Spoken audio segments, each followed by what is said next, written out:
Dale. Hola. Hola. Ahora. Ja està. Bona nit. Agrair-vos la vostra presència. Moltes gràcies.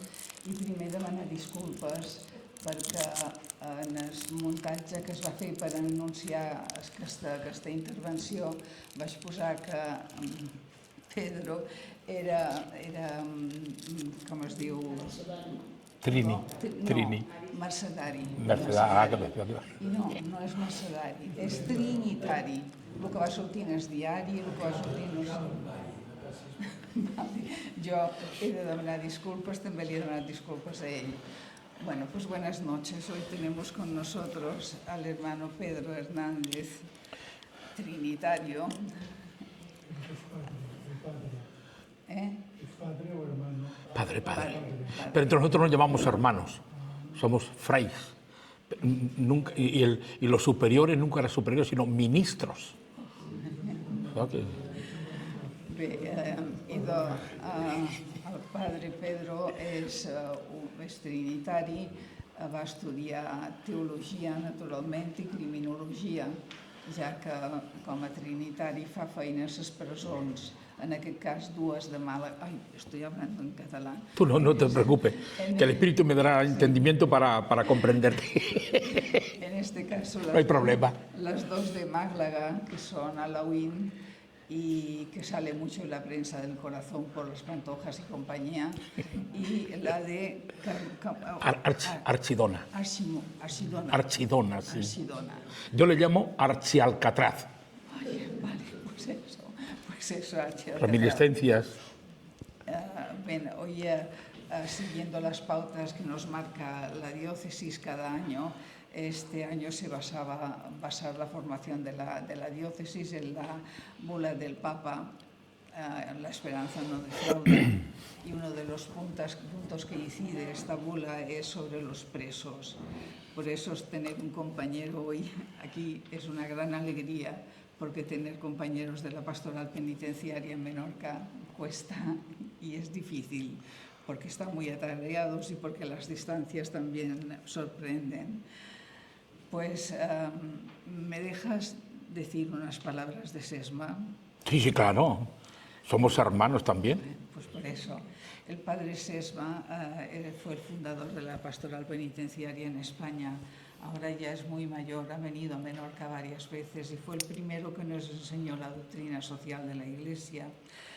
Pues Sesma, en uno de los encuentros, nos dijo: recordad a la gente, recordádselo, que somos discípulos de un preso que fue detenido con resistencia, que fue torturado, que no tuvo defensor, que se le presentaron contra él falsos testimonios y que lo condenaron a la pena capital. Cuando entréis en la cárcel, pensadlo. Y yo quiero pasaros este mensaje a vosotros. Ya sé que no sois del mundo de la pastoral penitenciaria, pero es una reflexión muy bonita que vale la pena recordarla. Y dejo al padre Pedro que nos vaya y nos explique la bula de la esperanza no defrauda, el tema de los presos y de la perdón y de la esperanza, en un sitio que el padre Sesma decía que era una casa de llantos. La fábrica. La fábrica de llantos, exacto, la fábrica de llantos. Os dejo con el padre Pedro. Pedro, para nada. Gracias. Muchas gracias. Bueno. No, yo voy...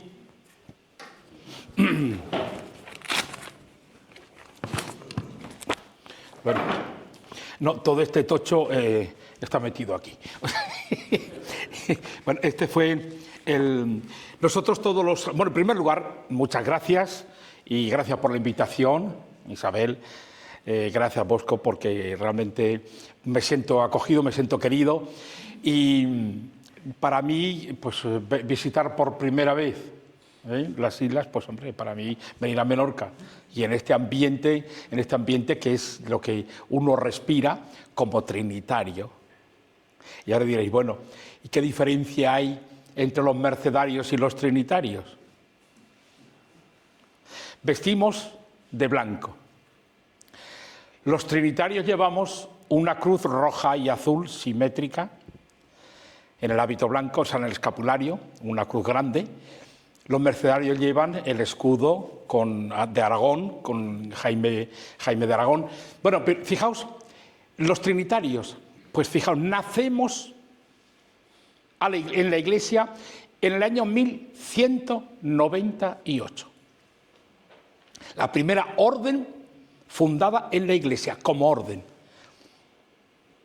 Y el fundador nuestro es Juan de Mata, que era profesor en la Sorbona de París. Y Juan de Mata, pues en aquel momento, estamos hablando de finales del siglo XII, plenas cruzadas, la guerra de religión entre moros y cristianos. ¿Cuál era el Dios más fuerte y más potente? Si el Dios Trinidad o el Dios Alá. Bueno, pues no nos preocupemos, porque después de tanto de 820 y pico años que llevamos, pues todavía las guerras de religión no han acabado. No. El Dios Alá contra el Dios Yahvé. El Dios Yahvé contra el Dios Alá. El Dios americano contra todos. ¿No? El lema de los americanos, ¿cuál es? Dios salve América. Y entonces, bueno, pues en aquel momento, pues fijaos, Juan de Mata, que claro, estaba la vida monástica y demás, pero resulta que claro, Juan de Mata buscaba algo, es decir, en ese fragor de las cruzadas, moros cristianos, ¿quién se acordaba de las víctimas? La Iglesia estaba centrada fundamentalmente en la reconquista de los santos lugares, porque en el año 1187... Saladino, que era el que capitaneaba los ejércitos moros, pues conquistó o derrotó a los ejércitos cristianos. Lo poco que había entonces allí en Tierra Santa. Pero claro, todo eso fue un golpe muy duro para la cristiandad.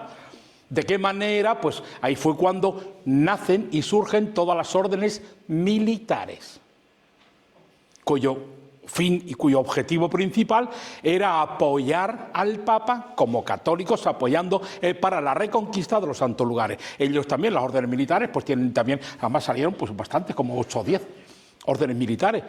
Quedan vestigios de alguna de ellos, los de Malta, etcétera, Calatrava. Y entonces, pues ellos vivían también en comunidad, pero su objetivo principal era la espada, era la guerra. Era la reconquista, era defender la fe católica. Entonces, Juan de Mata, en su primera misa, pues tuvo esa intuición, que fue el 28 de enero, el día de Santa Inés, 28 de enero de 1193, celebrando su primera misa, tuvo esa intuición. ¿Y qué es el que visionó Juan de Mata? Pues veis, ese es el signo de la orden trinitaria, que es el Redentor, con 2 cautivos, uno moro, de la izquierda, y el otro cristiano, que es el que soporta la cruz. Los dos están encadenados. Y vemos al Redentor, con el Pantocrátor, vemos al Redentor cogiendo a ambos de las manos. Es decir, Cristo viene a redimir a la humanidad, a todos, por todos. Y entonces Juan de Mata mandó poner este signo de la orden. Por cierto, que en los jardines del Vaticano, hace 4 o 5 días, pusieron este signo de la orden allí en los jardines del Vaticano. Entonces, luego, en 1198, Inocencio III aprueba la orden religiosa. Porque en el año 1193, cuando fue Juan de Mata con el obispo de París, fueron a Roma para decirle, oye, mira, se me ocurre esta idea. Y le dice el Papa, madúrala. Entonces, en ese tiempo se retiró allí, cerca de París, en Cerfroy, se retiró esos años, hizo una regla propia, original, y entonces ya se lo presenta al Papa en 1198, que la aprueba el 17 de diciembre de 1198. Aprueba ya la orden de la Santísima Trinidad y de los cautivos. Ese es el título de la orden trinitaria. Después vemos también que en ese momento en la Iglesia había muchas experiencias de rescate. Entre ellos Pedro Nolasco, Pedro Nolasco, que era un laico, igual que nosotros los trinitarios nacimos en la Eucaristía y desde la Eucaristía como orden sacerdotal, como orden religiosa sacerdotal, Pedro Nolasco, que era laico, pues inició ese movimiento también de rescate. Aragón, Cataluña, pero sobre todo ahí él inició en Aragón con Jaime I. Entonces, Pedro Nolasco le costó 18 años, le costó el llegar a convencerse de que ese movimiento de liberación bajo el título de la Merced, pues debería tener esa impronta del ministerio del sacerdocio. Y entonces, en el 1218, estamos hablando 20 años después de la Orden Trinitaria, es cuando es aprobada la Orden de la Merced. Mercedarios y trinitarios. La misión es la misma: liberar al cautivo, liberar al esclavo. E intercambiarse. Ir a los lugares donde la desgracia de la guerra pues se hacía tantas y tantas víctimas. Y por eso, bueno, pues somos hermanos en la misión liberadora. Así que no hay problema, somos de la familia, ¿vale? Bueno, pues esta es la portada. Todos los años por la Merced pues hacemos la Semana de Pastoral Penitenciaria y lo que hacemos es que dedicamos una semana a reflexionar, a profundizar, a sensibilizar a la Iglesia, a la sociedad sobre esta realidad misionera y evangelizadora que es la pastoral penitenciaria. Y entonces pues hacemos un documento y yo como coordinador y responsable del área religiosa del Departamento Nacional de Pastoral Penitenciaria y de la Conferencia Episcopal, pues entonces elaboro un documento. Este año, pues con motivo de la bula del Papa, pues digo, ¿por qué no nos metemos aquí con el tema de la esperanza? Pues esto fue lo que salió. Y bueno, pues un poco de aquí está reflejado en lo que hoy vamos a ir hablando, lo vamos a ir planteando. Bueno, hay muchas cosas y muchos temas, pero no se puede tocar todos los temas. Pero como ya tenéis la conferencia mía, lo tenéis vos, ¿tú la tienes ya también? Vale, la tienes ahí. Bueno, ahí tenéis un esquema. Bueno, luego, si os portáis bien, os van a dar toda la conferencia, Bueno, bien, pues, vamos a empezar rezando, ¿no os parece? Pues entonces comienzo con la oración que el mismo Papa Francisco, en la bula de la esperanza no defrauda, pues nos ofrece esta oración inicial. Yo luego voy a terminar con una oración que he hecho en nombre de los presos. En nombre de los presos.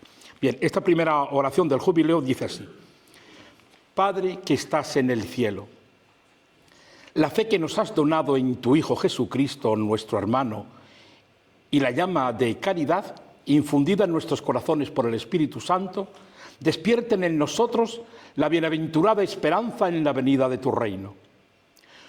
Tu gracia nos transforme en dedicados cultivadores de las semillas del Evangelio que fermenten la humanidad y el cosmos en espera confiada de los cielos nuevos y de la tierra nueva, cuando, vencidas las fuerzas del mal, se manifestará para siempre tu gloria.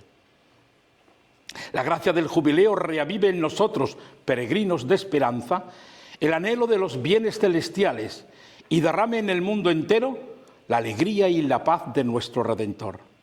A ti, Dios bendito eternamente, sea la alabanza y la gloria por los siglos. Amén.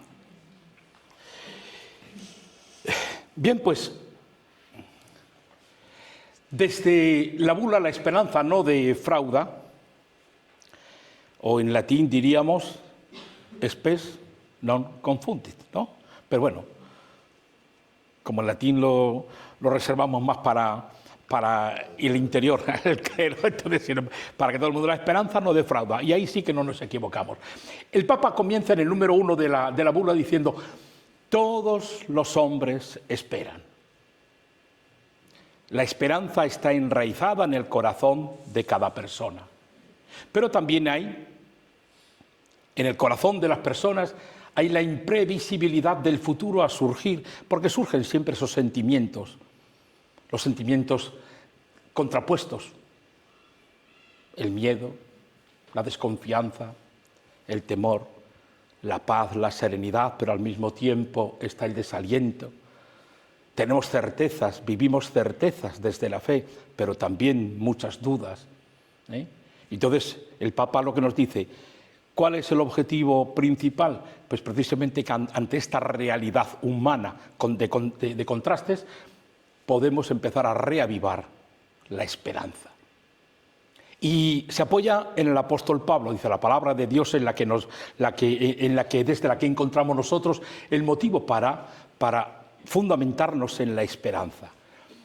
No solamente ya como virtud teologal, sino como también realidad humana imprescindible, básica y fundamental. No podemos construir un cristiano donde no hay una persona. No podemos construir una esperanza teologal donde la realidad humana de las personas está por los suelos. Vamos a construir a la persona para que ahí pueda nacer la gracia de Dios, pueda nacer la fe, pueda nacer o renacer la esperanza. Y el apóstol Pablo pues es el que precisamente en Romanos 5:5 nos va hablando que la esperanza nunca quedará defraudada, porque el amor de Dios ha sido derramado en nuestros corazones por el Espíritu Santo que se nos ha dado. Aquí tenemos nosotros un sentido y una fortaleza importante para que nosotros nos sintamos, hay. Luego el Papa sigue en el punto 3, en el número 3 de la bula, nos dice: la esperanza efectivamente nace del amor y se funda en el amor que brota del corazón traspasado en la cruz. Y es el Espíritu Santo, su presencia, su fuerza, quien llega precisamente a irradiar en los creyentes la luz de la esperanza. Luego iremos viendo. Claro, en el número 4 nos dice: ¿cómo te puedes gloriar desde tus propias situaciones de dolor, de sufrimiento, en las tribulaciones? San Pablo nos da la respuesta. Sabemos que la tribulación produce la constancia, virtud probada, la virtud probada, la esperanza. Y el Papa nos habla de la paciencia. La esperanza exige y requiere de la paciencia. Y humanamente muchas veces nos impacientamos. Y esa impaciencia siempre es germen de desasosiego en nosotros, de desequilibrio, de falta de cohesión interior. Si no tengo esa paciencia, que es la que me va a dar esa serenidad que todos necesitamos para poder mirar el futuro y no solo el presente. Bien, el Papa nos habla también que desde el año jubilar hay que ir abriendo caminos de esperanza y de paciencia. Y nos habla del peregrinar. Peregrinos de la esperanza. Peregrinos que desde todos los caminos de la cristiandad se pueden centrar en Roma, pero no necesariamente, porque fijaos, y esto escucharemos o os diré más de una crítica en este sentido, porque ya hay muchas diócesis en España donde ya se están preocupando demasiado en organizando ya las peregrinaciones a Roma. Va a ser un jubileo de peregrinaciones, un jubileo de turismo esperanzado. Peregrinos. Pero vamos a intentar darle un cambio a la terminología de somos peregrinos, porque somos los que vamos abriendo, nosotros los creyentes, y mucho más en el mundo de la marginación y de la exclusión, vamos abriendo caminos y vamos caminando solos al encuentro, sí, pero vamos a caminar con todas aquellas personas aquí quienes más necesitados y carentes están de esperanza y de motivos para esperar.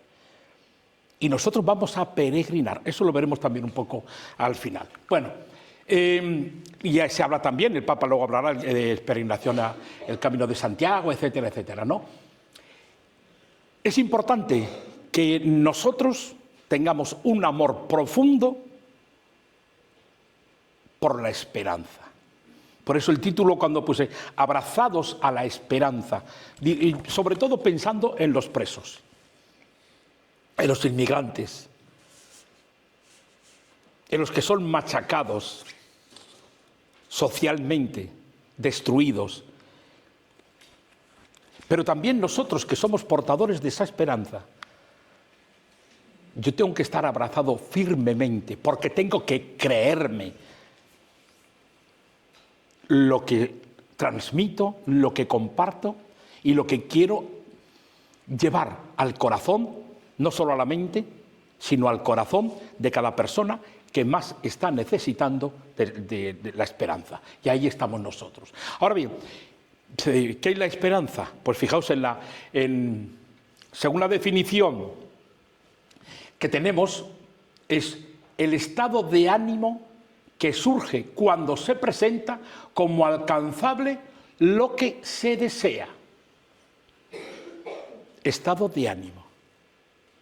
Lo que deseo imperiosamente, como lo más importante de mi vida, pero siempre desde un espíritu optimista, con un corazón lleno de optimismo, porque si no, nos viene lo contrario, que es no tengo fuerzas, no tengo garra, no tengo consistencia interior para enfrentarme a los problemas y a las dificultades de la vida y por lo tanto, ¿qué es lo que sobreviene? El desaliento. Entonces, ese desánimo incorporado en muchos. El Papa Francisco también en la Evangelii Gaudium nos habla precisamente a los sacerdotes sobre el tema de la acedia, no de la acedia, el pecadito ese, la acedia. Sí, y es precisamente el Papa va desgranando ese estado de ánimo de muchos sacerdotes y de muchos cristianos, desalentados, desilusionados, sin garra, sin entusiasmo, sin ilusión. De estos que se encogen de hombros y dicen, ¿para qué? ¿Por qué tengo yo que luchar? ¿Para qué si no consigo nada? En nuestros apostolados. Los desagradecidos que son a veces nuestros compromisos apostólicos. Y no digamos en la cárcel. Que en la cárcel vaya a esperar, vaya buscando aplausos, que se quede en la puerta o que ni siquiera se acerque. Porque son misiones, apostolados, donde tú lo das todo, te entregas por completo sin esperar nada a cambio. Ahora, eso sí, cuando te llega la sorpresa, te pega un subidón de alegría y de gozo cuando te agradecen lo que estás realizando con ellos y por ellos, que eso te da una alegría y un gozo increíble, ¿no? Por eso, la esperanza es una dimensión fundamental del ser humano. Y toda persona debe, y esto nos debe ayudar también a nosotros, cuando te encuentras con alguien, puede ser un enfermo, puede ser un inmigrante, un preso, alguien de tu familia, alguien que de la feligresía, de la parroquia, y que te encuentras con personas que dicen, yo ya no puedo más, ya no aguanto más, ya no. Y ahí cómo inyectamos nosotros precisamente para que hagan ese pequeño proyecto de su vida, que miren hacia adelante, que no se queden estancados en la cuneta de la vida, que hay mucha gente que así los encontramos. Entonces, hay que estimular, animar. Y esto sí que son valores y propiedades que hemos de tener nosotros, pastores, porque en definitiva, desde el señor obispo pastor de la comunidad diocesana, al último de nosotros somos ministros, somos pastores, somos servidores. Y tenemos que llevar a todos a todos sin distinción, llevarles la posibilidad, siempre posibilidades, de que su vida puede cambiar. Y que a nosotros nos anima, nos estimula como creyentes esa virtud de la esperanza, porque nosotros nos aferramos, nos arraigamos en Cristo con la fuerza del Espíritu. Y esto es lo que nosotros, es el motor que nosotros tenemos también. Pero hay muchas personas que veis humanamente, les falta esto. Pero fijaos una cosa muy importante. Yo me temo mucho que dentro de la Iglesia vayamos a potenciar, a ofrecer más la cara A, que puede ser, o yo voy a decir la cara B, que es la virtud teologal de la esperanza, o la esperanza como virtud teologal, más que la cara B o A, me da lo mismo. Yo pongo, la cara A, ¿cuál es?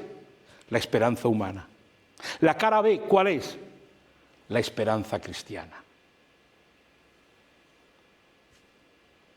¿Por qué? A lo mejor puede ser que choque. Digo, no, si el primero nosotros vivimos de la fe, vivimos anclados en la esperanza, porque arropada esa esperanza en la caridad, etcétera, en la fe, muy bien, todo lo que queramos. Pero yo con todos mis argumentos, con todas mis vivencias, con todas mis experiencias, yo me presento ante un mena, me presento ante un inmigrante que está dando tumbos en la vida y no es capaz de encontrar una acogida, un acompañamiento. Y yo me presento con toda mi virtud teologal, me presento en la cárcel. Y estoy de tú a tú, en conexión, en encuentro directo con un preso que haya perdido absolutamente todo en la vida. Si yo voy con mi discursito piadoso, teológico, hay que confiar en Dios, estamos perdiendo el tiempo. Porque esa persona lo que quiere es que tú le saques inmediatamente de su situación de muerte, de angustia vital. En la pastoral penitenciaria, pues, fijaos por eso lo que decía ahí el Ernest Bloch, que donde hay esperanza hay religión, efectivamente, porque siempre en el ser humano, no solamente me quedo en la parte inicial de un buscar respuestas en mi vida material, familiar, laboral, etcétera, sino que hay también una llamada interior que me lleva más allá de lo humano. Y ahí es donde se encuentra la gente con Dios. Y las grandes experiencias que tenemos nosotros en la cárcel es, chavales, personas que no tienen ninguna cultura religiosa. Personas que sus referencias religiosas pues, son casi nulas en cuanto a formación, en cuanto a participación sacramental, etcétera, etcétera. Y sin embargo, te sorprende cuando esos mismos que no tienen ese bagaje espiritual, teológico, de formación, de vivencia religiosa, pues te sorprenden con experiencias de Dios increíbles. Convivencias, que eso no son, eso como le decía Jesús a Pedro, eso no te lo ha dado a ti. Tú eres el Mesías, el Hijo de Dios, pues eso no te lo ha dado a ti la catequesis que te dieron en los rabinos, te dieron, no, eso el Espíritu te ha soplado. Ahí está.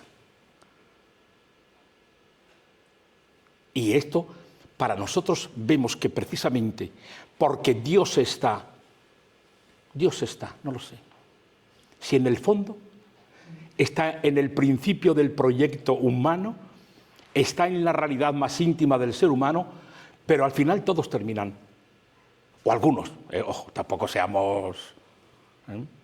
¿Qué le pasó a Jesús? ¿Quién se acercaba a Jesús?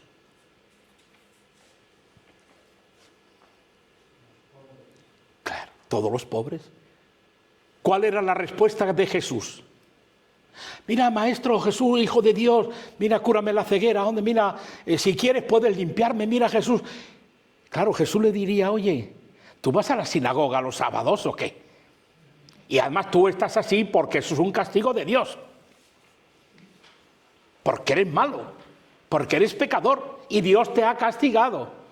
Reminiscencias también de muchas de nuestras expresiones y vivencias de nuestra religión.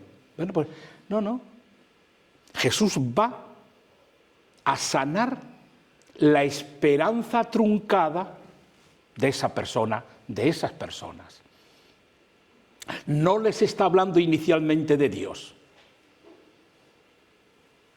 No les está poniendo a Dios como el único horizonte de su vida para curar sus males, sus enfermedades, sus pecados. Jesús mismo en la esperanza, en esa esperanza humana de sanar, de curar, mete ahí, tus pecados quedan perdonados. El paralítico del otro día, que el de la camilla, del Evangelio del otro día, la camilla que lo descienden allí aquellos buenos samaritanos, aquellos buenos enfermeros, que los bajan y pues aquí este va a aparecer delante de Jesús por narices. Y Jesús alabó, dice, hay que ver, qué fuerza, qué fortaleza, qué fe que han tenido estos. Y al otro le dice, mira, como todos los que estáis aquí, pandilla de buitres. Hombre, no le dijo de buitres porque entonces no. Si lo que estáis pensando es, este está así por su culpa, por ser un pecador, y Dios lo ha castigado, mira, ahí está en la camilla, por ser pecador. Y Jesús dice, mira, tus pecados quedan perdonados, chico. Coge la camilla y ahora vete a tu casa.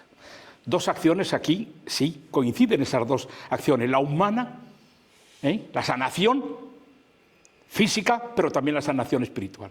El encuentro con Dios. Por dar análisis a todos aquellos, claro. Pues mira, para que veáis qué es más importante, una cosa, sanar o perdonar, pues mira, aquí estoy yo.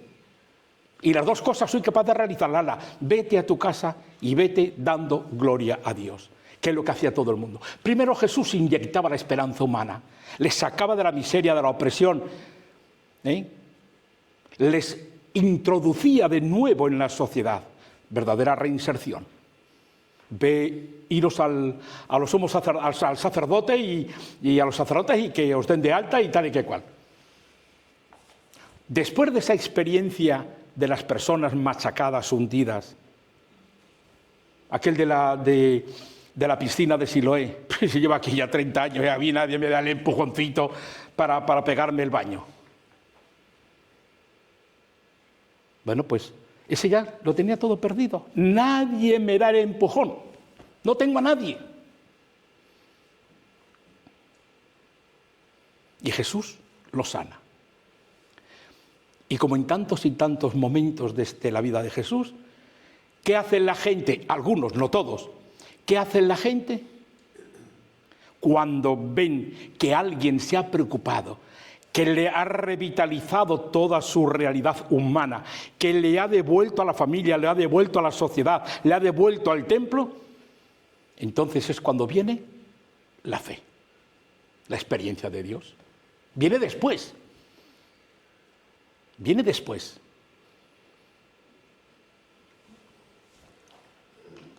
Entonces, nosotros nos situamos y ponemos un abanico de personas concretas que conocemos y aquellas que desconocemos aún, pero que viven en esas situaciones límites de la vida, límites ante la vida. Y la cárcel es una de esas experiencias totalmente traumáticas, ¿no? Entonces, ahora, ¿con qué tipo de esperanza humana?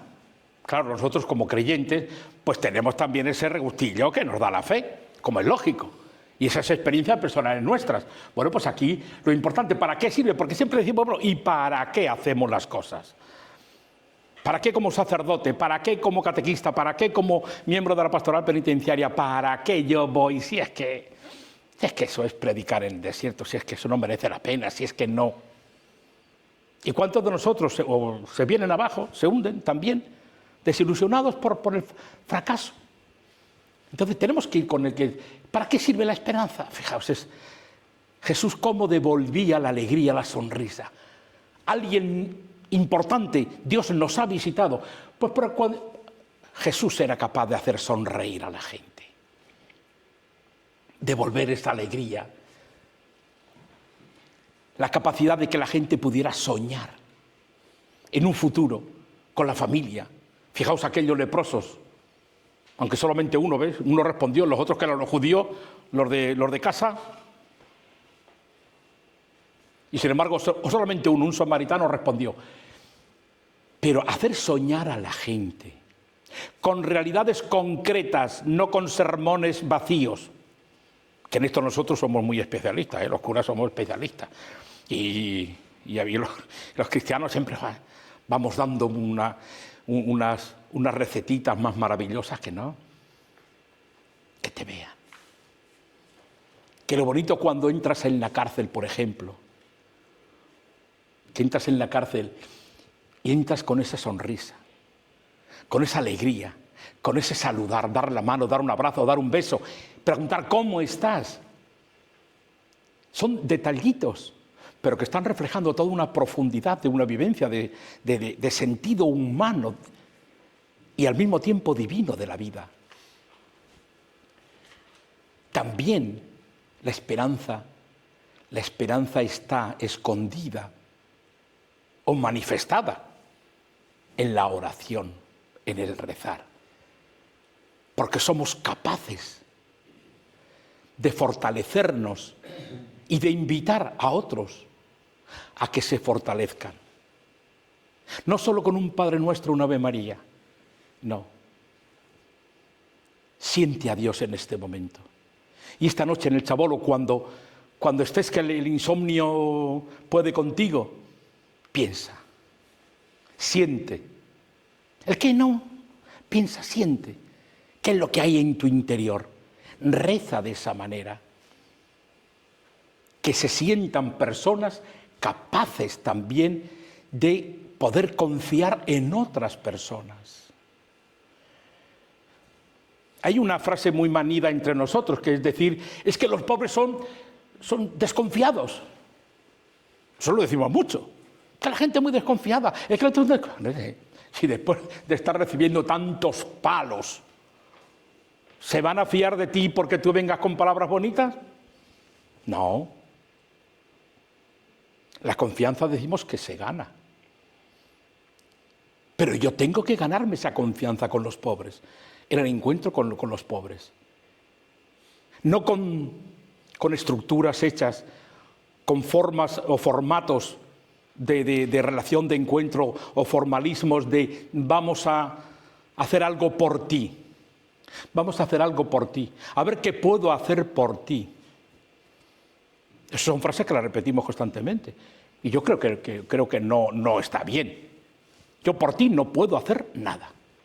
Porque lo importante, inyectar esperanza, es convencerle desde el diálogo, desde la comunicación, etcétera. Tú eres capaz. Tú vales mucho. Tú tienes ahí un tesoro que tienes que sacarlo a flote. No soy yo el que desde la altura y desde la sabiduría y desde mi... No, eres tú. Pero yo estoy aquí para acompañarte. Porque confío en ti, en que tú eres capaz, fijaos. Yo confío en ellos. Tengo que creer en ellos para que ellos crean en mí, para que ellos se fíen de mí. Entonces, la esperanza es vivir. Y el Evangelio Jesús nos presenta es sembrar y esperar.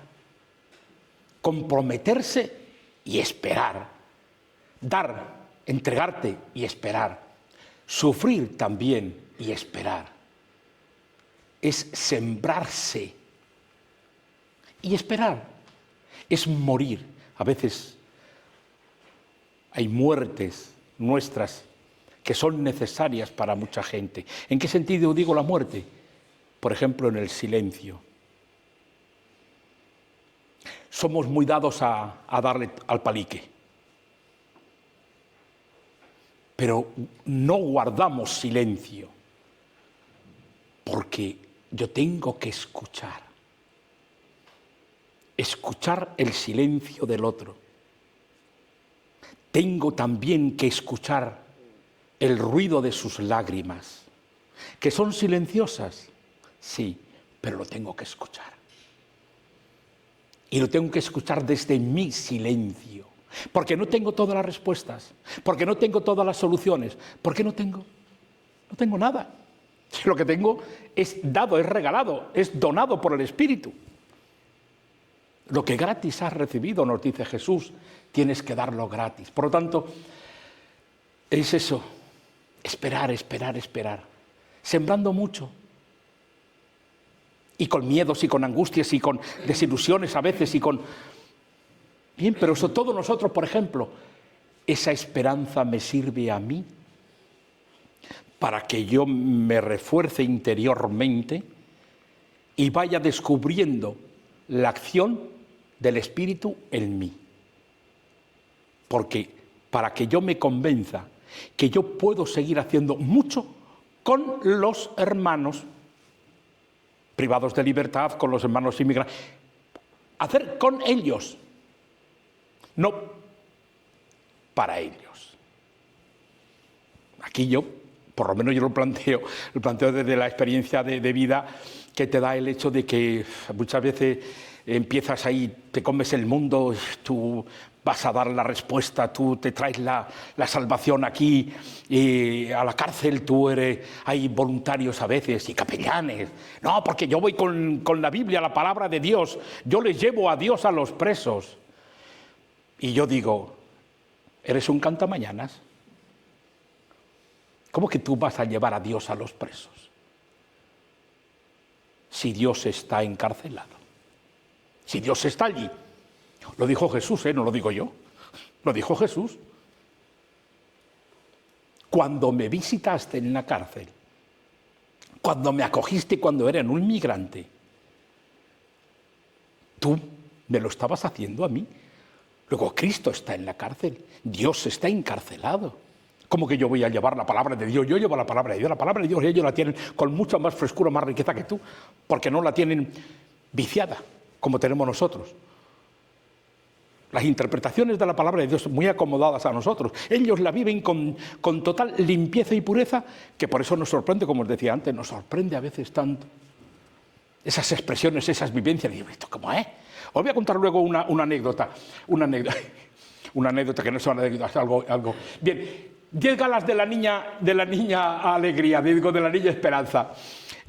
Pues las galas son que es humilde, que es alegre, viva, valiente, paciente, es creyente, también es compasiva, desbordante, comunitaria, todo lo comparte, todo lo ofrece y es invencible. Esto tiene muchas explicaciones, porque son, sobre todo las explicaciones son las que yo vivo. ¿Cómo vivo yo la esperanza? Desde la humildad. No soy más que nadie. No soy más que ellos. Yo he tenido la suerte de vivir otras circunstancias en la vida. De todos los miles y miles y miles de... ¿Cuándo era? Ayer o antes de ayer, de que llegaron a un pueblecito en Canarias, ahí en Canarias, que el pueblo tiene ¿cuánto era? 10.000 habitantes, y le llegaron de repente 20 y pico mil en los inmigrantes. Fija lo que eso supone, ¿no? Entonces, esas vidas están reflejándome a mí que hay todo un mundo insospechado de gracia. Sí, digo de gracia. De vivencias, de experiencia de Dios, de humanidad.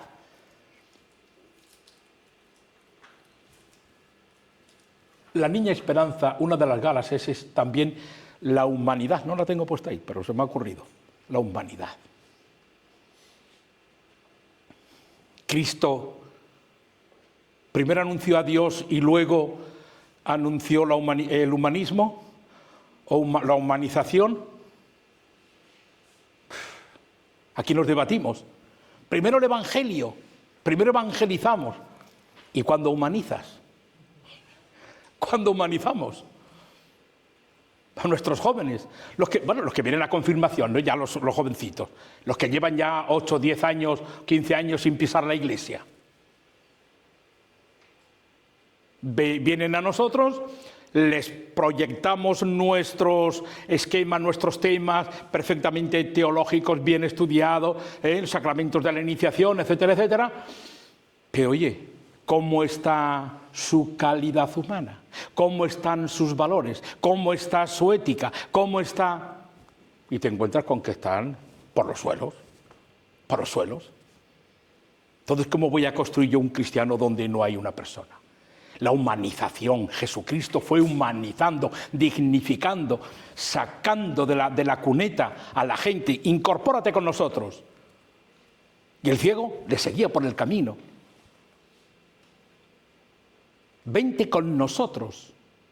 Y era lo que Jesús hacía, hacerle recuperar su condición de persona, su dignidad como persona. Y ahora vamos a hablar de Dios, si es que tú estás abierto. Pero Dios entraba en el corazón de esas personas de una forma agradecida, tan maravillosa. Daban gloria a Dios, bendito sea Dios, o como el leproso samaritano, que se volvió, se puso de rodillas para darle gracias a Jesús, que me has devuelto la vida. O el otro, el endemoniado de Gerasa, que ahí sí que tenemos una catequesis maravillosa para la pastoral penitenciaria. Bueno, entonces tenemos aquí otro aspecto importante. Por cierto, ¿cuánto tiempo tenemos nosotros? Porque es que yo me enrollo y no... ¿A qué hora? ¿A y media? Pues voy a correr yo, vamos, como un galgo. Bien, bueno, Jesús, digo esto, la esperanza en tiempos de crisis, que es donde tenemos que, claro, si yo hubiera pasado por esas experiencias, ¿cómo estaría yo ahora? ¿Viviría ese distanciamiento afectivo, emocional, humano, religioso con la gente que sí lo ha pasado? Y San Pablo nos habla de sus experiencias tan contrapuestas y tan, ¿no? Pero él decía, todo lo puedo en aquel que me conforta. Pero el apóstol Pablo nos dice, yo he tenido que pasar por todo. ¿Quién me va a apartar del amor de Cristo? Al final tenía que gritar. ¿Quién? La persecución, las palizas, los insultos, el desprecio, la humillación. Es ahí entra ya claro, en el creyente. Pero si somos nosotros, y cuando la vida nos sorprende con situaciones y experiencias, tela, ¿qué nos pasa? ¿Cuánta gente estamos comprobando? Sacerdotes, religiosos, seglares. Estamos como gente muy devota, muy de misa diaria, pero cuando le viene el problema, cuando viene la prueba, cuando viene la situación difícil, ¿dónde está esa fe? ¿Dónde está esa consistencia? ¿Qué nos pasa? Nos venimos abajo. ¿Dónde están los recursos y los resortes de la fe y de la esperanza cristiana? Cuando humanamente por una enfermedad o por un contratiempo en la vida te has hundido. Y lo vemos en la gente, en nuestra gente. ¿Cuánto más en un preso? ¿O cuánto más en esas personas que alguna conoceremos o habremos conocido en la vida? De esos 11 y pico españoles que diariamente se están quitando la vida. De eso no hablamos. Estamos hablando de 4.500, 4.600 españoles que se suicidan, que es un 11 y pico al día. ¿Qué pasa?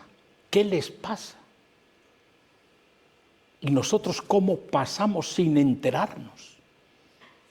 ¿Cómo la gente pasa ante unos problemas tan agudos, tan graves, tan destructores. Y de repente te enteras que fulanito se quitó la vida, o fulanita, con 18 años se quita la vida.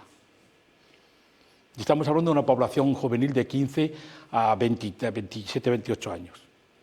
Vamos a poner de 15 a 30 años. Y esas pruebas, esas dificultades, cuando se te cierra todo. Pues fijaos en un preso, cuando ya tiene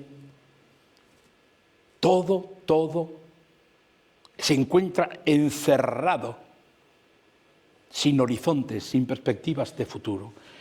Pues aquí nosotros, en la pastoral penitenciaria, y esto lo voy a pasar un poquitín de la resiliencia, ¿sabes lo que es? Pero sobre todo, pues mira, tenemos que trabajar esa esperanza humana. Es decir, tú, vamos a ver, tú que dices que no eres nadie, que no vales para nada, que tú eres una víctima, que tal y que cual, vamos a ver. Como yo digo vamos a ver el libro gordo de Petete. Tú has tenido una historia, y esa historia tuya, en el libro lo has escrito, en el libro de tu vida lo has escrito. Empieza a repasarlo, empieza a pasar páginas para atrás.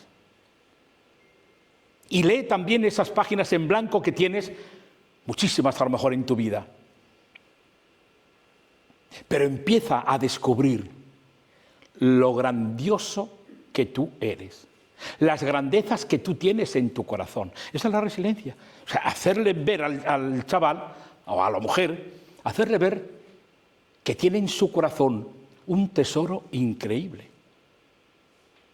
que tiene una riqueza maravillosa, que algunos la han vivido, por circunstancias de la vida, se hundieron, que otros ni siquiera la han estrenado, pero está ahí.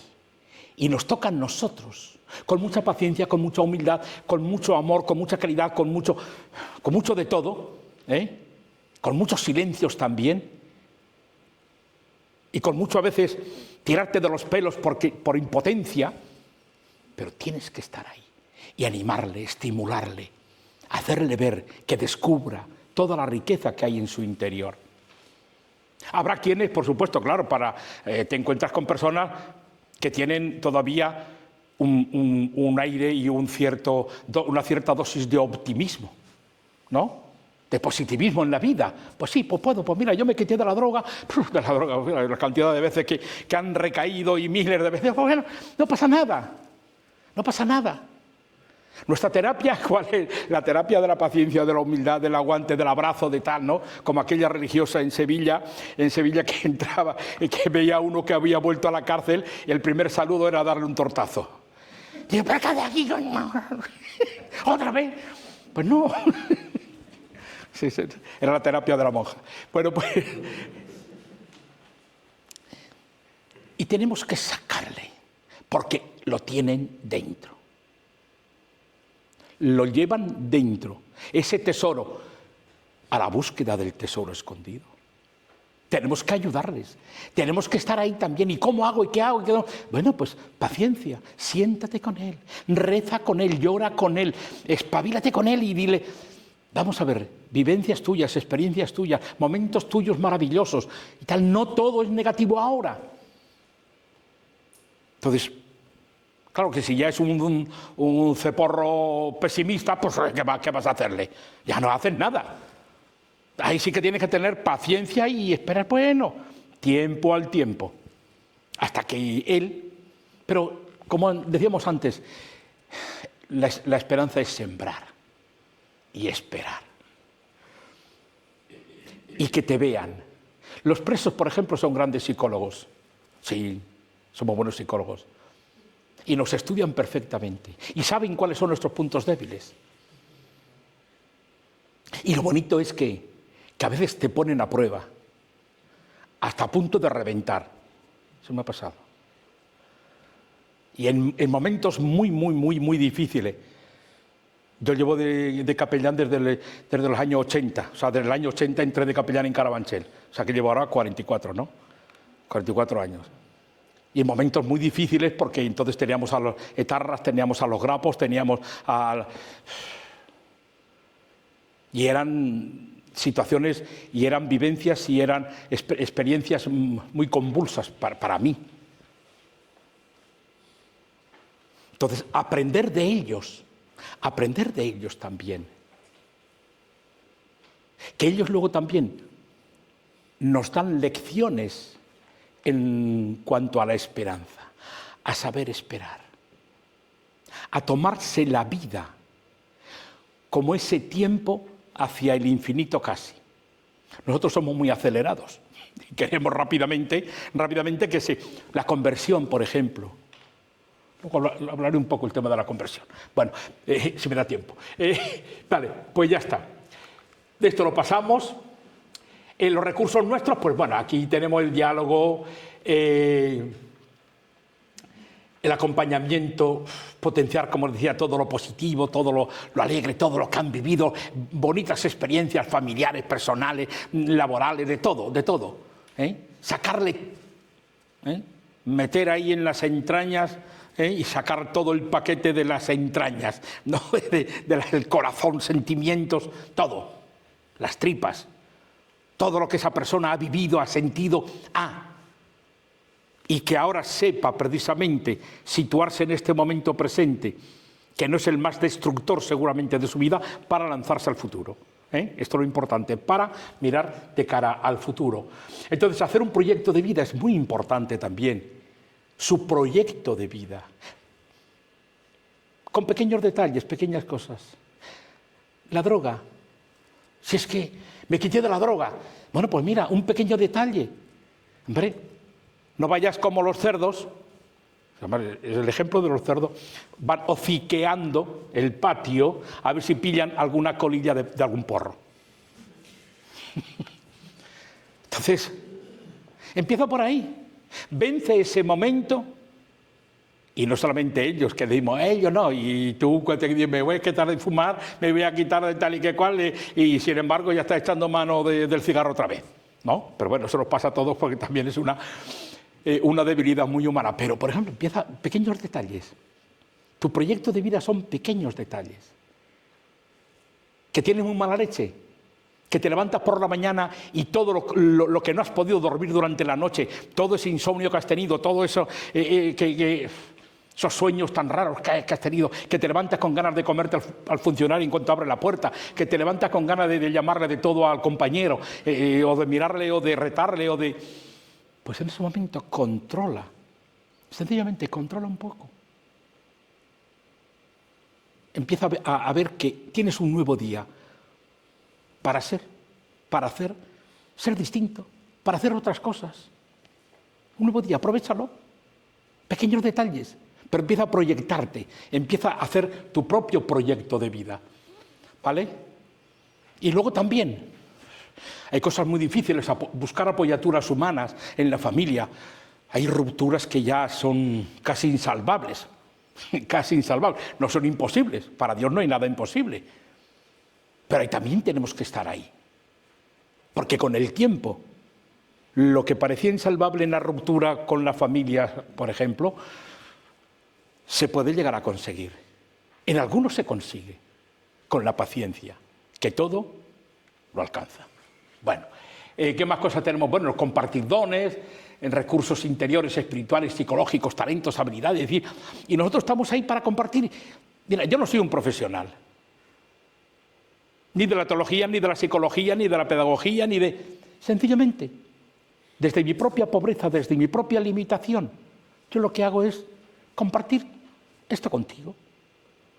Caminamos juntos. Tú desde tu dimensión de debilidad y de miseria, de pobreza, juntamente con la mía, ¿qué te crees? Que yo haya tenido otra suerte en la vida y no, pero vamos a compartirlo. Tu riqueza con mi riqueza, tu pobreza y tu miseria con la mía. Pero vamos a compartir corazón con corazón, conciencia con conciencia. Para que ellos vean que realmente tú buscas también. Estamos en una actitud de búsqueda del sentido de mi vida, del sentido de su vida. Y buscamos juntos. Y buscamos desde la fe. Quizá yo busque más desde la fe. Él todavía no ha llegado. No importa. Paciencia. Ya llegará. Porque la fe siempre es un regalo de Dios, es un don de Dios, y que le llegará el momento que sea, como vemos en el Evangelio, que la experiencia de fe no era lo primero que digamos, vivían y expresaban los curados, los sanados por Jesús, los beneficiados por Jesús, no era lo primero, eso venía después. Y en muchos casos ni siquiera llegaba, pero por eso es importante, ¿no?, que nosotros compartamos, y sobre todo la alegría es esa vitalidad, esa energía vital que yo tengo que llevar siempre, esté con quien esté. Y esa espiritualidad que siempre son vivencias, que son un regalo que Dios me da, me hace a mí. No porque yo dedico mucho tiempo a la oración, yo porque tengo este grupo, esta comunidad, yo porque reflexiono, yo porque voy a la Eucaristía. No, si son vivencias muy, ¿cómo diría yo?, que no son muy destacables, porque no destaco, pero son vivencias muy íntimas mías, que cuando estoy con un preso, cuando estoy con una persona con carencias, con problemas, con sufrimiento, en situación de dolor, yo la comparto. Y fijaos, qué difícil es para nosotros compartir nuestros sentimientos. El Papa Francisco nos decía a los curas que qué bien predicamos los curas. La teología que sabemos, reproducimos las reflexiones que han hecho otros curas, otros teólogos, etcétera, qué bien hablamos los curas de todo esto. Pero los curas no hablamos nunca de nuestras vivencias, de nuestras experiencias en el púlpito. Siempre diremos, no, ni las homilías no deben ser nunca una catequesis, no debe ser nunca como si fuera un monólogo donde tú dices, no, pues sí, es que la gente tiene que saber cómo eres tú. Que tienen que saber cuáles son nuestras debilidades, mis debilidades, mis dudas, mis luchas y mis peleas. Y que yo a veces este evangelio no soy capaz, o me encuentro a medio camino, o a medio hacer, pero que la gente, que lo podamos compartir. Y compartir los sentimientos es muy difícil, porque somos muy racionalistas somos. Entonces no compartimos y hablamos de lo que sabemos, de lo que creemos, de lo que hemos estudiado, de lo que tal, pero compartir lo que yo vivo contigo. Sin embargo, en la cárcel eres capaz de compartirlo, porque ellos te lo comparten y ellos te abren el camino. Ellos se adelantan a transmitir sus sentimientos, cuando yo me quedo a veces en el plano de lo racional, no en el plano del comunicar también lo que yo siento. Y esto es muy importante, porque con eso te ganas mucha confianza, ¿vale? Bien, ¿qué más cosas por ahí? Que luego, por supuesto, oye, aquellas personas, aquellos privados de libertad que realmente ya están avanzando ya en un camino de búsqueda y de preguntarse el sentido de Dios en su vida y quién es Cristo y qué me puede aportar Cristo a mí. Bueno, pues ahí tenemos nosotros también mucha tarea y maravillosa de presentarles a Jesús, al Jesús que yo vivo. Ay, madre mía, el Jesús que yo vivo, al Dios que yo vivo. Aquí también es un planteamiento muy serio para nosotros, los miembros de Pastoral Penitenciaria, porque también me tengo que preguntar, ¿en qué Dios creo yo?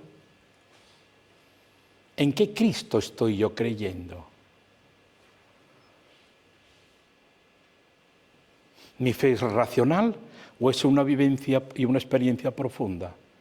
¿Mis convicciones son convicciones que han ido naciendo desde la reflexión, desde la interiorización, desde la oración, desde la celebración, todo esto, o es algo que yo ya lo sé y lo conozco porque lo he estudiado? Y es lo que comunico, lo que he estudiado, lo que sé, no lo que vivo. No lo que vivo. ¿Qué nos comunicaba Jesús? La experiencia que él tenía de Dios como Padre, como Dios misericordia, y lo ponía en juego constantemente. Él era la misericordia del Padre, él era la ternura del Padre, él era la delicadeza del Padre. Jesús era la alegría, era la esperanza de la gente. Dice, pues en ese Dios yo sí creo. Y viva Dios que nos ha mandado a este Mesías, a este profeta, ¿no? Viva ese Dios. Por eso es importante también que nosotros lo reflexionemos mucho, lo trabajemos mucho. Bien, ¿qué más tenemos por ahí? Bueno, vamos a la cárcel. ¿Cuánto? Pues ya se nos va el tiempo, hermanos. Y yo os quería presentar este libro también. No, bien, la cárcel. La cárcel, Miguel Hernández la definía como la fábrica del llanto. La cárcel es el cementerio de hombres vivos. La cárcel es un cementerio de hombres vivos, porque luego el otro cementerio es de hombres muertos, o ya no vuelven ya no salen. Pero la cárcel ya es el lugar sin esperanza, ¿no? Allí es donde están expulsados. A ver, todo el desecho de la sociedad, ¿a dónde va? El desecho social, ¿dónde va? Fuera de las ciudades, ¿no? Los estercoleros, ¿dónde están?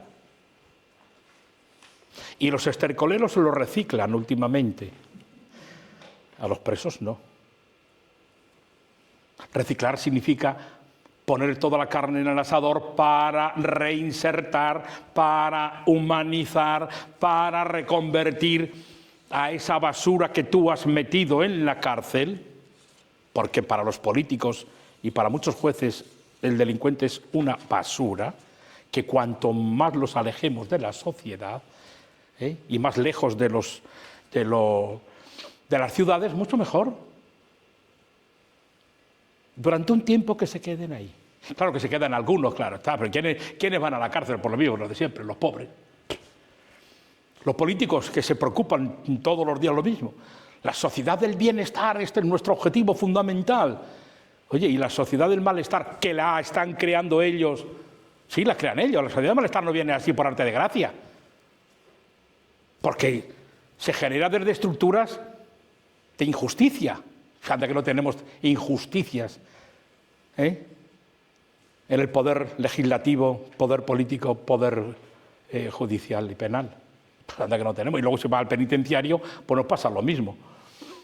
O sea que se meten en la cárcel y ahí no pasan por la turmis del reciclaje, como las basuras, no. Ahí no te ponen cartones por un lado, que ahora todo el mundo venga, cartones por aquí, plástico por el otro lado. Y luego, no, los presos no, todos amontonados ahí. ¿Para qué? Son basura humana, son escoria, no los queremos. Bien, pues, en la sociedad dominan los criterios vengativos y punitivos, ¿sabe?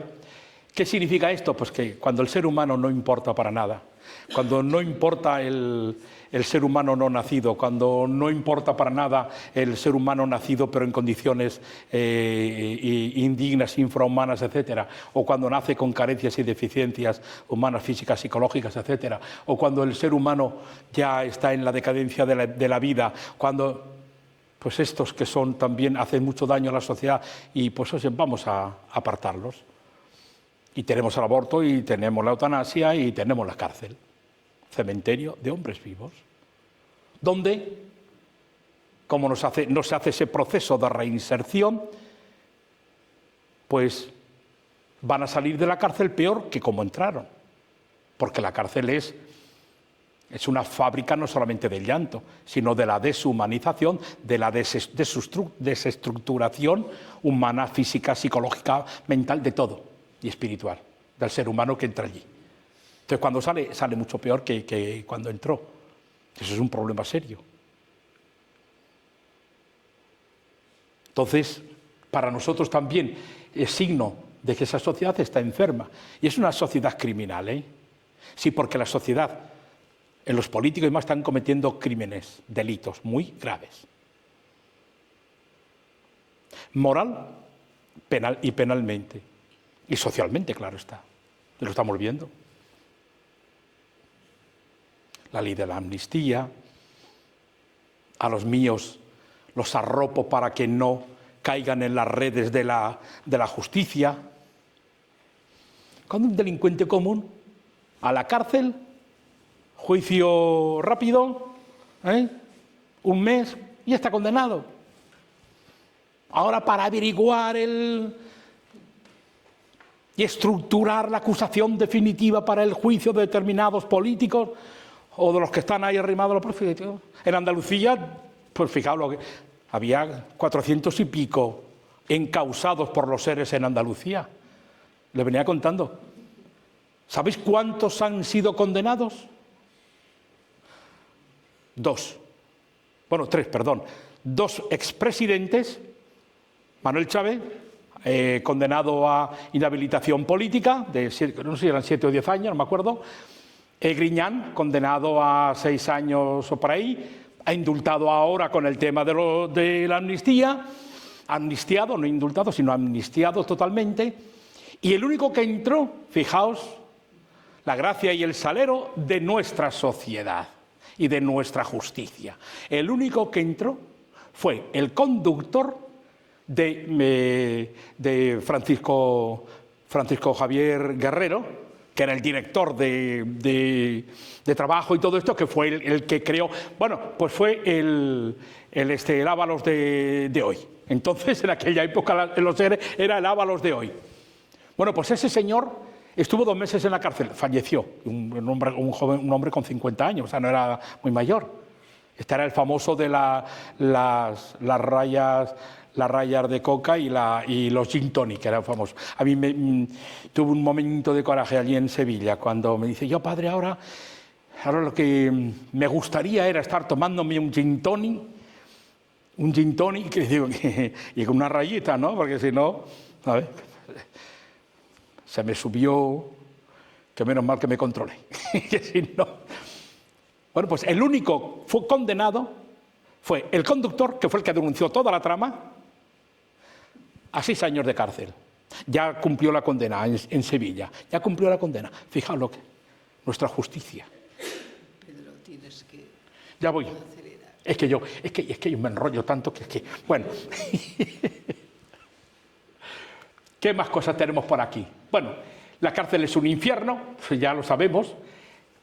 Lo que sí me gustaría, en el credo decimos Jesucristo descendió a los infiernos, ¿no? Eso es lo que creemos, lo que decimos. ¿Qué infierno? ¿Al infierno teológico o al infierno humano y real? Jesús cargó, y si nos ponemos a reflexionar y a profundizar en el siervo de Yahvé, de Isaías 41 al 55 creo que es, nos ponemos a reflexionar sobre todo el tema del siervo de Yahvé, que por ahí lo tengo algo recogido. Ahí nos encontramos con la similitud de cómo Jesucristo carga, y digamos eso teológicamente, así lo reafirmamos, con todos los pecados de la humanidad, con todos los sufrimientos y dolores de la humanidad, varón de dolores, machacado, irreconocible. Bueno, pensemos, ¿dónde están nuestros infiernos humanos?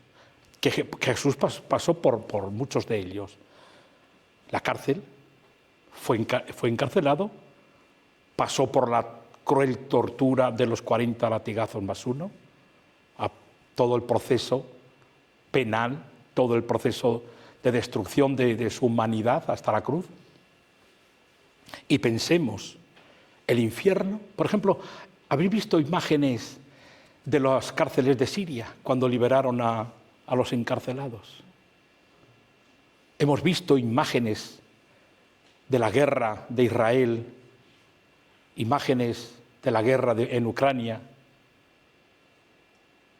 Eso es un infierno. Ese es el infierno verdadero. Y Cristo vino a redimir, a rescatar y reconducir todo este infierno desde el amor, desde el perdón, desde la paz. Y ese es el mensaje que nos dejó Jesucristo. Romper con esos infiernos. Pero Cristo bajó al infierno. Y la cárcel es un infierno. Es un infierno. Porque decimos que ahora ya no hay torturas. No hay torturas físicas, pero sí psicológicas. Las torturas físicas, fijaos todos los presos que salían de las cárceles de Siria. En fin, eso es algo que nos sería bonito el poder reflexionar. Pero también fijaos en la cárcel. En la cárcel no todo es muerte, no todo es destrucción, no todo es infierno, no todo es sufrimiento. Claro que hay todo esto, pero la cárcel es un lugar de esperanza. Y esto es, una escuela de esperanza, algo tan maravilloso en encontrar a personas que te están dando lecciones, que ellos que están hundidos totalmente, te dan lecciones de alegría, de esperanza, de futuro. Y dice, Dios, si yo por un resfriado me vengo abajo. Y este tío, ¿cómo es capaz de? Bueno, pues sí. La esperanza está ahí aflorando muchísimas veces, ¿no? Por eso, interrogantes en la experiencia de cárcel, interrogantes que yo me planteo. ¿Por qué? Porque veo que en medio de ese infierno está también, la cárcel es una realidad de gloria, de resurrección, de conversión, de cambio total en la vida. Entonces, bueno, pasamos aquí cómo los presos cambian. Y los presos se confiesan, los presos cambian, los presos, pues fijaos. Los presos realizan, ahora mandé una celebración del perdón del Adviento con los presos, ¿no? Y entonces les doy en la celebración de la esperanza, precisamente centrado en la esperanza. Y les doy a los presos, les di una plantilla, una hoja, un folio, con preguntas para ellos, para ellos. Después de 5 o 8 minutos de reflexión en silencio, poner en común, eran unos 90 presos y presas. A ver, ¿qué se os ocurre? Pues salían reflexiones increíbles, pero no reflexiones de lo que yo sé, sino de lo que siento. Expresiones de arrepentimiento, con nombres y apellidos, de pedir perdón por el daño que le he hecho a mi madre, al otro de más allá. Porque he destrozado mi vida. Me pido perdón a mí mismo que he destrozado mi vida. Hay esperanza en la cárcel porque hay posibilidades de verdadera conversión. Y la cárcel también le cambia a la gente para bien. Claro, hay otros que no, que ya son, como decimos, carne de cañón. Pero bueno, Bueno, que ya vete diciéndome. Bueno, que ¿quién podrá apartarnos del amor de Cristo? Aquí vendría ya precisamente toda la fuerza de la esperanza como virtud apoyada, y eso San Pablo nos habla bien en los Romanos, eso lo vamos leyendo, se fundamenta en la fe y se nutre de la caridad. Bueno, luego la Iglesia, ya termino, y, oh Dios, mi madre, si ya no hemos pasado aquí 7 minutos u 8. Bueno, ¿qué podemos hacer nosotros en el año de la esperanza? Bueno, cuando os pasen si tenéis los correos y os pasen la conferencia, esto ya todo lo que tengo escrito, pues ya lo vais reflexionando y meditando. Bien, lo que sí es importante, fijaos, nosotros somos la pastoral penitenciaria, somos esa iglesia samaritana, somos Iglesia Esperanza. Somos la iglesia que realmente misiona, es decir, que comparte el dolor y llora con los presos, con aquellos que están pasándolo mal, y se alegra con ellos, y se goza y hace fiesta precisamente con los que sufren. Entonces, esa iglesia madre que es portadora también de consolación, el consuelo. Pero no el consuelo tonto ese de, hay que ver, pobrecito mío, hay que ver, bueno, tranquilidad, ten paciencia. Uy, qué mal suena eso de ten paciencia, Por favor, que no se nos ocurra decírselo a nadie. Verás tú cómo con el tiempo todo se... Por favor, son ya frases estereotipadas que son un puñal para las personas que están viviendo, ¿no? Bien, lo que os decía, el espíritu liberador, desde el perdón y la misericordia, la reconciliación, en esas celebraciones tan bonitas y maravillosas que a uno le ayudan a convertirse un poco más, que los duros somos nosotros a veces, casi siempre. Bueno, ¿qué más cosas? Bueno, el Papa nos habla precisamente de unos signos concretos en el año de la misericordia. De la esperanza. Es que tengo la misericordia también del año 16, del jubileo de la misericordia. Bueno, pues hay signos concretos que el Papa nos está pidiendo y empieza a hablar de la paz, el amor para compartir, el trabajar con los enfermos, con los jóvenes, con los migrantes, con los exiliados, con los desplazados y refugiados, con los ancianos, con los enfermos, con los pobres. Bien, y para los presos, ¿qué nos dice el Papa? Pues, por ejemplo, el que desde los gobiernos haya formas de amnistía o de condonación de la pena, que haya itinerarios de reinserción en la comunidad, actos de clemencia y liberación que permitan volver a empezar, abrir el mismo Papa, precisamente. ¿Cuántas puertas va a abrir el Papa? 4 en Roma. Y luego, que son las basílicas de San Pedro, bueno, la catedral de San Juan de Letrán, ¿no? Y la basílica de Santa María la Mayor y la basílica de San Pablo Extramuros. Pero el Papa el día 26 de diciembre va a abrir una 5ª puerta. ¿Sabéis cuál es? La de la cárcel de Revivia en Roma. Luego entonces el Papa lo que nos está pidiendo es que no absorbamos todo el año jubilar hacia dentro de la Iglesia, sino que el Papa nos está diciendo que ha de ser el año jubilar de las personas que están excluidas y marginadas. Es un año jubilar para que lo llevemos y lo compartamos con todas aquellas personas que necesitan de nosotros, especialmente esa presencia, esa compañía y esa esperanza. El Papa nos habla precisamente de si la esperanza no defrauda, nosotros no podemos defraudarle a la gente. Entonces, y como queremos nosotros que la cárcel sea un lugar jubilar, y donde en todas las diócesis potenciar más el jubileo de las periferias. Y ya está. Bueno, ¿qué más cosas? Por lo tanto, abrir una puerta santa en la cárcel. ¿Qué más cosas? Bueno, que el señor obispo también pues, encabece también toda esa, aparte de la apertura de la puerta santa en la catedral, ¿no? Pero que también haya otros lugares donde la gente, los cristianos, peregrinemos. Lugar de ancianos, lugar de inmigrantes, la cárcel, enfermos, un hospital psiquiátrico si hubiera o lo que sea, en fin, ir a visitar.